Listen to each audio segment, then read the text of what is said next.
கர்த்தருடைய பரிசுத்த நாமத்திற்கு மகிமை உண்டாவதாக. இந்த காலைவெளியிலே தொடர்ந்து தேவனுடைய வார்த்தையை தியானிக்க கர்த்தர் கிருபை பாராட்டுவாராக. அவர் குருத்தூலை ஞாயிறு முடிந்து பெத்தானியாவுக்கு வந்தார். நேற்று தினத்திலே பெத்தானியாவிலே நடந்த ஒரு சம்பவத்தை நாம் பார்த்தோம். அவருடைய அபிஷேகத்துக்கு அடையாளம், அவர் அடக்காராதனைக்கு அடையாளமா இருந்த அபிஷேகத்தின் வல்லமையை குறித்து நாம் பார்த்தோம். தொடர்ந்து அவர் அந்த நாட்களிலே கர்த்தருக்கு ஸ்தோத்திரம் உண்டாவதாக அவர் சீஷர்களுக்கு உபதேசத்தை சொல்லிக்கொண்டே இருந்தார். அதிலே ஒரு உபதேசத்தை இன்றைக்கு உங்கள் மத்தியிலே வைக்க விரும்புகிறேன். நிறைய உபதேசங்களை சொன்னார், எல்லாவற்றையும் சொல்வதற்கு நேரமில்லை. ஆதலால் ஒரு முக்கியமான உபதேசத்தை சொல்ல விரும்புகிறேன். மத்தேயு சுவிசேஷம் 22:22 பார்க்கும்போது அவர்கள் அதை கேட்டு ஆச்சரியப்பட்டு அவரை விட்டு போய்விட்டார்கள். உயிர்த்தெழுதல் இல்லை என்று சாதிக்கிற சதுசேயர் அன்றைய தினம் அவரிடத்தில் வந்தார்கள். உயிர்த்தெழுதல் இல்லை என்று சாதிக்கிற சதுசேயர் அவரிடத்தில் வந்தார்கள். அப்பொழுது அந்த சதுசேயர் உயிர்த்தெழுதல் இல்லை என்று சாதிக்கும்படி அவரிடத்திலே பல கேள்விகளை கேட்கும்படி வந்தார்கள். அப்பொழுது அந்த உயிர்த்தெழுதலை குறித்து அவர் மிக அழகாய் சொல்கிறதை நாம் பார்க்கிறோம். இதை தான் 1 கொரிந்தியரிலே கூட 15 அதிகாரத்திலே பவுல் சொல்லுவதையும் நாம் சேர்த்து கொஞ்ச நேரம் தியானிக்க கிருபை செய்வாராக. இயேசு கிறிஸ்து பிறந்தது உண்மை, இயேசு கிறிஸ்து மரித்தது உண்மை. இயேசு கிறிஸ்து எங்கேயோ பிறக்கல, பெத்லஹேம்லே கர்த்தருக்கு ஸ்தோத்திரம் உண்டாவதாக. அவர் நட்சத்திரங்களே முதல் மேய்ப்பர்களுக்கு காட்சி அளித்தார். பின்பு சாஸ்திரிகள் அதை சொன்னார்கள். பின்பு நட்சத்திரமே அவர் சிருஷ்டியை அவரை காண்பித்தது. இயேசு கிறிஸ்து பிறந்தது உண்மை, மரித்ததும் உண்மை. அவர் எங்கேயோ ஒரு வீட்டில் கண்ணாடி பெட்டில் வச்சு அவர் மரிக்கலை. எல்லாரும் பார்க்கத்தக்க விதத்திலே கொல்கத்தாவிலே 40க்கு 1:39 அடி அடிக்கப்பட்டு அவர் ஜீவனை விட்டதை நாம் பார்க்கிறோம். அப்படியாகவே அவர் உயிர்த்தெழுந்ததும் உண்மை. அவர் 40 நாட்கள் கர்த்தருக்கு ஸ்தோத்திரம் இந்த உலகத்திலே அவர் நடந்ததும் உண்மையாக இருக்கிறது. பின்பு அவர் எடுத்துக்கொள்ளப்பட்டதும் உண்மை. இதையெல்லாம் நாம் வேதத்திலே வாசிக்கிறோம். பிறந்தது உண்மை, மரித்தது உண்மை, உயிர்த்தெழுந்தது உண்மை, இந்த உலகத்திலே இருந்தது உண்மை, பின்பு எடுத்துக்கொள்ளப்பட்டதும் உண்மை. அது மாதிரி இதையெல்லாம் நாம் எல்லாரும் கண்கூடாய் கண்டதுதான்.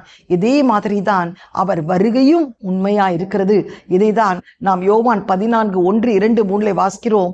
உங்கள் இருதயம் கலங்காது இருப்பதாக, தேவனிடத்தில் விசுவாசமாய் இருங்கள், என்னிடத்தில் விசுவாசமா இருங்கள். என் பிதாவின் வீட்டில் அநேக வாசஸ்தலங்கள் உண்டு. அப்படி இல்லாதிருந்தால் நான் உங்களுக்கு சொல்லியிருப்பேன். ஒரு ஸ்தலத்தை உங்களுக்காக ஆயத்தம் பண்ண போகிறேன். நான் போய் உங்களுக்கு ஸ்தலத்தை ஆயத்தம் பண்ணின பின்பு நான் இருக்கிற இடத்தில் நீங்களும் இருக்கும்படி நான் மறுபடியும் உங்களை என்னிடத்தில் சேர்த்துக் கொள்வேன் என்று சொல்கிறார். ஆண்டவர் இப்பொழுது நமக்காக பரலோகத்திலே வீடுகளை கட்டி கொண்டிருக்கிறார். அங்க கூட்டு குடும்பம்லாம் கிடையாது. கர்த்தருக்கு ஸ்தோத்திரம். அம்மா கூட வாழ்ந்துடலாம், அப்பா கூட இருந்துடலாம், மனைவியோட பிள்ளை இல்லை. பரலோகத்திலே நமக்கெல்லாம் ஒவ்வொரு தனி வீடு. கர்த்தருக்கு ஸ்தோத்திரம் உண்டாவதாங்க. தனி குடுத்தனம் தான், தனித்தனியாக தான் இருக்கணும். இங்கு நீங்கள் எப்படி கிரியைகளை செய்கிறீர்களோ அப்படியாக உங்களுக்கு வீடு கட்டப்படும், வாசஸ்தலங்கள் கட்டப்படும் என்று சொல்லப்படுகிறது. நான் யோசித்து பார்ப்பேன், 5 நாட்கள் சிருஷ்டித்த இந்த உலகத்தையே இன்னும் நம்மளால பார்க்க முடியல. ஏன், நம்ம இருக்கிற பகுதியிலேயே நம்ம எல்லா ஊருக்கும் எல்லா தெருவுக்கு போனதில்லை. ஆனால் 2026 வருடங்களாக ஆண்டவர் வாசஸ்தலத்தை உருவாக்குற பரலோகம் எவ்வளவு மேன்மையாய் இருக்கும் என்பதை யோசித்து பாருங்கள். அந்த பரலோகத்திற்கு போக வேண்டுமானால் இந்த உயிர்த்தெழுதலிலே நீங்கள் பங்கு பெற வேண்டும். கர்த்தருக்கு ஸ்தோத்திரம். இதைதான் 1 தெசலோனிக்கர் 4:16-18 பார்க்கிறோம். ஏனெனில் கர்த்தர் தாமே ஆரவாரத்தோடும் பிரதான தூதனுடைய சத்தத்தோடும் தேவ எக்காளத்தோடும் வானத்திலிருந்து இறங்கி வருவார். அப்பொழுது கிறிஸ்துவுக்குள் மரித்தவர் முதலாவது எழுந்திருப்பார்கள். பின்பு உயிரோடு இருக்கும் நாமும் கர்த்தருக்கு எதிர்கொண்டு போக மேகங்கள் மேலே அவரோடு கூட ஆகாயத்தில் எடுத்துக்கொள்ளப்படுவோம். இவ்விதமாய் எப்பொழுதும் நாம் அவரோடு கூட இருப்போம் என்று பவுல் சொல்லுகிறார். கர்த்தருடைய பரிசுத்த நாமத்திற்கு மகிமை உண்டாவதாக. இதைதான் 1 கொரிந்தியர் 15 அதிகாரத்திலும் அப்போஸ்தலனாகிய பவுல் சொல்கிறதை நாம் பார்க்கிறோம். இதோ நான் உங்களுக்கு ஒரு ரகசியத்தை சொல்லுகிறேன். I'm going to reveal a secret to you என்று சொல்லுகிறார்.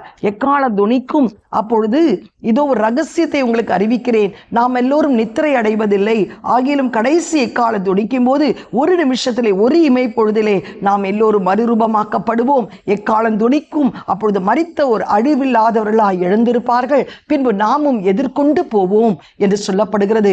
உயிர்த்தெழுதல் என்பது மிகவும் உண்மை. அது கட்டுக்கதை அல்ல, அது கற்பனை அல்ல. கர்த்தர் உயிர்த்தெழுதல் இல்லை என்பதை சாதிக்கிற சதுசேயருக்கு இதைதான் கர்த்தர் சொல்லுகிறார். கர்த்தருக்கு ஸ்தோத்திரம். முதல் கிறிஸ்துவுக்குள் மரித்தவர்கள் எழுந்திருப்பார்கள். Not all Christians. எல்லாரும் கிறிஸ்டியனா இருக்கலாம், ஆனா குடிக்கிறவங்க, கஞ்சா அடிக்கிறவங்க, ஆன்ஸ் போடுறவங்க, சிகரெட் பிடிக்கிறவங்க, சினிமா பார்க்கறவங்க, இச்சையில இருக்கிறவங்க எழுந்திருக்க மாட்டாங்க. You my be in the church, நீ ஊழியக்காரர்களா கூட இருக்கலாம். கர்த்தருக்கு ஸ்தோத்திரம் உண்டாவதாக. நீங்கள் தசமபாகம் கொடுக்கிற ஒரு விசுவாசியா கூட இருக்கலாம், ராபோஜன் எடுக்கிறவர்களா கூட இருக்கலாம். You might be a partaker in the communion, but you can never be a partaker in the rapture. ஆண்டவருடைய வருகையிலே நீங்கள் எடுத்துக்கொள்ள முடியாது. என்றால் உயிர்த்தெழுதல் மிகவும் விசேஷித்தம் உள்ளது. கிறிஸ்துவுக்குள் மரித்தவர்கள் தான் முதலாவது எழுந்திருப்பார்கள். பின்பு உயிரோடு இருக்கிற நாம் எதிர்கொண்டு போவோம். அதனாலதான் அப்போஸ்தலனாகிய பவுல் தெசலோனிக்கே சபைக்கு சொல்லும் போது, யாராவது உங்க வீட்டில் மரித்து விட்டால் அந்நியர் அழுவதை போல் அழாதீர்கள், ஏனென்றால் அவர்கள் மரிக்கவில்லை, அவர்கள் நித்திரையாய் இருக்கிறார்கள், அவர்கள் பரலோகத்திலே பரதீசிலே இளைப்பாரி கொண்டிருக்கிறார்கள் என்று சொல்லப்படுகிறது. ஒருவேளை நீங்கள் கேட்கலாம், இந்த உயிர்த்தெழுதலிலே நாம் எப்படி மறுரூபமாக்கப்படுவோம் என்று சொல்லி. இதைதான் கர்த்தருக்கு அப்போஸ்தலனாகிய பவுல் இந்த 1 கொரிந்தியரிலே சொல்லுகிறார். ஆகிலும் 1 கொரிந்தியர் 15:34 மரித்தோர் எப்படி எழுந்திருப்பார்கள், எப்படிப்பட்ட சரீரத்தோடு வருவார்கள் என்று ஒருவன் சொல்வானாகில், புத்தியினனே, நீ விதைக்கிற விதை செத்தால் ஒழிய உயிர்ப்பிக்க மாட்டாதே. நீ விதைக்கிற போது இனி உண்டாகும் மேனியை விதையாமல் கோதுமை அல்லது மற்றொரு தானியத்தினுடைய வெறுமை விதையை விதைக்கிறாய். அதற்கு தேவன் தமது சித்தத்தின்படியே மேனியை கொடுக்கிறார். விதை வகைகள் ஒவ்வொன்றுக்கும் அதற்கேற்ற மேனியை கொடுக்கிறார். அப்படியாகவேதான் ஒரு விதைக்கு ஒரு மேனியை கொடுப்பாரானால் நமக்கும் ஒரு மேனி இருக்கிறது. ஒரு விதையை பூமியிலே கொண்டு போய் விதைக்கிறோம். அந்த விதை அந்த பூமியிலே செத்தால்தான் அது ஒரு செடியாய் வளர முடியும். அப்படியாக தான் நம்முடைய வாழ்க்கையிலே கூட பாருங்க, ஒரு எக்ஸாம்பிள் சொல்றேன். நான் இருக்கிற கிராமத்துல நொளம்பி என்ற ஒரு கிராமம், அங்கு ஒரு விசுவாசி என்னை வேர்க்கடலை அவர்கள் வேர்க்கடலை போட போகிறார்கள் என்று சொல்லி என்னை அழைத்தார்கள். எனக்கு மிகுந்த சந்தோஷம். ஏனென்றால் வேர்க்கடலை எப்படி விளையும் என்று சொல்லி நான் பார்த்ததே கிடையாது. கர்த்தர் கடையில வாங்கி சென்னை பட்டணத்திலே சாப்பிட்டது தான் எனக்கு தெரியும். அதனால் அந்த வேர்க்கடலை விதைக்கிறதற்காக கடந்து போனேன். நல்ல ஒரு மரக்கா வேர்க்கடலை கையிலே கொடுத்தார்கள். ரோஸ் கலரா இருந்தது. நல்ல ஜெபம் பண்ணி அந்த மாடு உளுந்து கொண்டிருந்தது. பின்னாடி கொஞ்சம் தூரம் போட்டுக்கொண்டு போனேன். எனக்கு மிகுந்த சந்தோஷமா இருந்தது ஊழிய துவக்கத்திலே. பின்பு ஒரு 4 மாதங்கள் முடிந்த பிறகு அந்த சகோதரி சொன்னார்கள், இப்பொழுது வளைந்து விட்டது, அதை எடுக்க வேண்டும், நீங்கள் முதல் ஜெபித்ததை எடுங்கள் என்று சொன்னார்கள். ரொம்ப சந்தோஷம். கடந்து போனேன். எப்படி வேர்க்கடலை அது வளைந்திருக்கும் என்று பார்க்கிறதற்காக. ஏனால் இதுவரை பார்த்ததில்லை, கடையிலே வாங்கி சாப்பிட்டதுதான் பழக்கம். அதை எடுக்கும் போது பார்க்கும்போது நான் போட்டது ரோஸ் கலர் வேர்க்கடலை தான், ஆனால் அது எப்படி விளைந்தது தெரியுமா? ஒரு ஷெல் அதுல இருந்துச்சு. அந்த ஷெல்குள்ள நான் போட்ட ரோஸ் கலர் வேர்க்கடலை இருந்துச்சு. எனக்கு ரொம்ப ஆச்சரியமா இருந்தது. இந்த ஷெல்ல யாருமே போடல. ஒவ்வொரு வேர்க்கடைக்கு ஒரு ஷெல்லா போட முடியும்? இல்ல அந்த ஷெல் எப்படி போட முடியும்? அதுக்குள்ள எப்படி போக முடியும்? இது எந்த விஞ்ஞானியும் செய்ய முடியாது, எந்த சயின்டிஸ்டும் இதை பார்க்க முடியாது. இது தேவனுடைய கிரியை, இது தேவனுடைய நடப்பிது. கர்த்தருக்கு ஸ்தோத்திரம். அவர் எப்படி அதற்கு ஒரு மேனியை கொடுத்தார் என்று இதுவரைக்கும் நமக்கு தெரியாது. ஆனால் அதற்கு ஒரு மேனி உண்டு என்பது தான் தெரியும். கர்த்தருக்கு ஸ்தோத்திரம். எல்லா விதைகளுக்கும் அப்படிதான். நீங்கள் ஒரு வெண்டைக்காய் விதை போட்டு பாருங்கள், அழகான ஒரு பச்சை கலர் மேனி. அதை உடைத்தால் அதுக்குள்ளே இந்த வெண்டைக்காய் விதை இருக்கும். ஒரு ஆப்பிள், அதுக்குள்ள இந்த விதை இருக்கும். எந்த விதையை விதைக்கிறோமோ அதற்கு ஒரு அழகான மேனியை கொடுத்து கர்த்தருக்கு ஸ்தோத்திரம், அந்த விதை அதுக்குள்ளேயே இருக்கும்படி செய்வார். இன்றைக்கு ஒரு கடலைக்கு ஒரு காய்கறிக்கு ஒரு மேனியை கொடுப்பார் என்றால், அவருடைய சாயலுக்கு ஒப்பாய் சிருஷ்டிக்கப்பட்ட நமக்கு அவருக்கு ஒப்பான ஒரு மேனியை கொடுப்பது எவ்வளவு நிச்சயம் என்பதை ஆராய்ந்து பாருங்கள். கர்த்தருக்கு ஸ்தோத்திரம். இந்த உயிர்த்தெழுதலிலே நம்முடைய மேனியிலே நாம் கடந்து போக போவதில்லை. நமக்கென்று தேவனுடைய சாயலான ஒரு மேனியை கர்த்தர் தர வல்லமை உள்ளவராய் இருக்கிறார். ஏன், ஒரு கோழி எடுத்துக்கொள்ளுங்கள். முட்டை அவயம் வைக்கிறார்கள் கிராமத்திலே. எதற்காக? கோழி குஞ்சு பொரிப்பதற்காக. ஒரு 21 நாள் தாய்க்கோழி வந்து அந்த முட்டை மீது அடை காக்கும். அது அனல் ஏற ஏற நமக்கு எல்லாருக்கும் தெரியும், முட்டைக்குள் இருக்கிறது வெள்ளைக்கருவு மஞ்சக்கருவு மட்டும்தான் என்று நன்றாக தெரியும். ஆனால் அந்த தாய்க்கோழி அனல் காக்க காக்க காக்க அந்த மஞ்சக்கருவும் அந்த வெள்ளைக்கருவும் அந்த முட்டை ஓட்டுக்குள்ளே அந்த தாய்க்கோழியுடைய சாயலாகவே மாறுகிறது. எவ்வளவு ஒரு ஆச்சரியமான காரியம் இது! நம்முடைய தேவனால் மட்டுமே தான் செய்ய முடியும். ஒரு கோழிக்கே தாய் கோழியுடைய சாயலை ஒரு வெள்ளக்கரு மஞ்சக்கருவுக்கு கர்த்தர் தருவாரானால் அது உடைத்து வரும்போது அப்படியாகவே ஒரு சின்ன ஒரு கோழியாய் அதோடைய சாயலாகவே வருகிறது. அதே பீக்கு, அதே விங்ஸ், அதே வெப்ஸ் எல்லாமே இருக்கிறது. இன்றைக்கு நாம் தேவனுடைய சாயலாய் சிருஷ்டிக்கப்பட்டிருக்கிறோம். நாம் அந்த எக்காலத்தோடி தொடிக்கும் போது, எரிவா என்ற சத்தம் கேட்கும் போது அவருடைய சாயலாய் மறுரூபமாக கர்த்தர் கிருபை பாராட்டுவாராக. இதைதான் 1 யோவான் 3:2 ஆண்டவர் சொல்லுகிறார், அவர் வெளிப்படும் போது அவர் இருக்கிற வண்ணமாக அவரை தரிசிப்பதனால் அவருக்கு ஒப்பாயிருப்போம் என்று அறிந்திருக்கிறோம் என்று கர்த்தர் சொல்லுகிறார். கர்த்தருக்கு ஸ்தோத்திரம். அப்படியாக அவர் சாயலாய் நாம் உயிர்த்தெழுதலை எடுத்துக்கொள்ளப்படுவோம். இன்னொரு காரியம், நாம் ஒருவரை ஒருவர் கண்டு கொள்ள முடியுமா? கண்டு கொள்ள முடியும். ஏனென்றால் அந்த மேனி இருந்தாலும் நாம் போட்ட விதையே அதுக்குள்ள இருக்கிறது அல்லவா, அந்த ரோஸ் கலர் வேர்களே இருக்கிறது அல்லவா, அதே மாதிரி தான் நாம் ஒருவரை ஒருவர் பார்க்க முடியும், உறவாட முடியாது, பேச முடியாது. உருமாற்றம் இருக்கும், பேர் மாற்றம் கிடையாது. ஏனென்றால் வேதம் சொல்கிறது மத்தேயு 10:11 அநேகர் கிழக்கிலும் மேற்கிலும் பரலோக ராஜ்யத்தில் ஆபிரகாம், ஈசாக்கு, யாக்கோப் என்னோட பந்தி இருப்பார்கள் என்று சொல்லப்பட்டிருக்கிறது. கர்த்தருக்கு ஸ்தோத்திரம். நம்ம ஒருவரை ஒருவர் கண்டு கொள்ள முடியும். மத்தேயு 17:1-5 வாசித்தால், மறுரூப மலைக்கு இயேசு கொண்டு போகும்போது பேதுரு, யோவான், யாக்கோப்பை அந்த இடத்துல இயேசுவோடு கூட எலியாவும் மோசேயும் வந்தபோது பேதுரு உடனே அவர்களை அடையாளம் கண்டுபிடித்தார். இதோ எலியாவுக்கு ஒரு கூடாரம், மோசேக்கு ஒரு கூடாரம் போட முடியும். இன்றைக்கு பரலோகத்திலே நீங்கள் ஒருவரை ஒருவர் பார்க்க முடியும், அடையாளம் கண்டு கொள்ள முடியும். பேர் மாற்றம் இல்லை, உருமாற்றம் உண்டு. அது இயேசுடைய சாயலாய் நாம் உருமாற்றப்படுவோம். நமக்கென்று ஒரு மேனியை கர்த்தர் தருகிறார். கர்த்தருடைய பரிசுநாமத்துக்கு மகிமை உண்டாவதாக. அங்கு உறவுகள் இருக்கிறதா? இதைதான் இந்த இடத்துல கேட்கிறார்கள் சீஷர்கள். உயிர்த்தெழுதலிலே உறவுகள் இருக்கிறதா? உறவு கிடையாது. ஒரு 7 சகோதரர்கள் இருந்தார்கள். மூத்த சகோதரன் ஒரு மனைவியை திருமணம் செய்து கொண்டார், ஒரு மகளை திருமணம் செய்து கொண்டார். மூத்த சகோதரன் இறந்து விட்டான். அடுத்த சகோதரன் திருமணம் செய்தான். அதுக்கடுத்த இப்படி 7 பேரும் திருமணம் செய்தார்கள். 7 பேரும் மரித்து போய்விட்டார்கள். பின்பு அந்த சகோதரியும் மரித்து போய்விட்டார்கள். சதுசேயர்கள் கேட்கிறார்கள், இங்க ஒருத்தர் இல்லை, அதனால இன்னொருத்தரை திருமணம் செஞ்சுக்கிட்டாங்க. சூப்பரான கேள்விதான் கேட்டாங்க. பரலோகத்திலே யாருக்கு அவள் மனைவியா இருப்பாள்? 7 பேரும் அங்கு இருப்பார்களே. ஆண்டவர் சொல்லுகிறாரு, பரலோகத்திலே கொள்வனையும் குண்டுப்பனையும் கிடையாது. கர்த்தருக்கு ஸ்தோத்திரம் உண்டாவதாக. அவர்கள் தேவனுடைய புத்திரராய், தேவ தூதர்களாய் காணப்படுவார்கள்.